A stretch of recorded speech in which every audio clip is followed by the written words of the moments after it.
Well, why were the 2018 elections the biggest story of the year? It's because for 2 years, Democrats saw themselves basically run roughshod over by Trump and the Republican Party, with judges, legislation. It's always a lot of fun when you win. There didn't seem to be a way out, frankly. They couldn't see the future. It felt like the country had tilted in a direction that they didn't understand.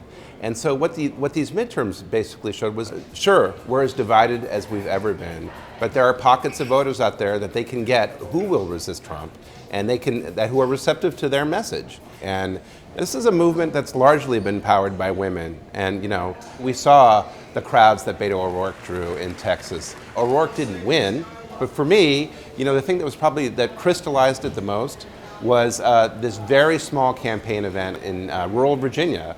In the middle of nowhere, there's this dojo. It's a dojo.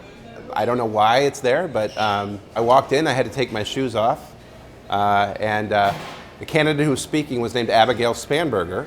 She was the Democrat, was trying to unseat this incumbent Republican, Dave Bratt. There were maybe only 20 people there, all sitting in this dojo listening to her speak. She was standing on the mat, without shoes either, talking about healthcare and the economy, not Donald Trump.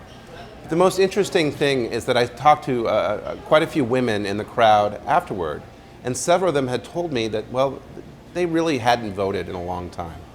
And, they had come out because they were angry about Donald Trump, and they said, this time I'm voting.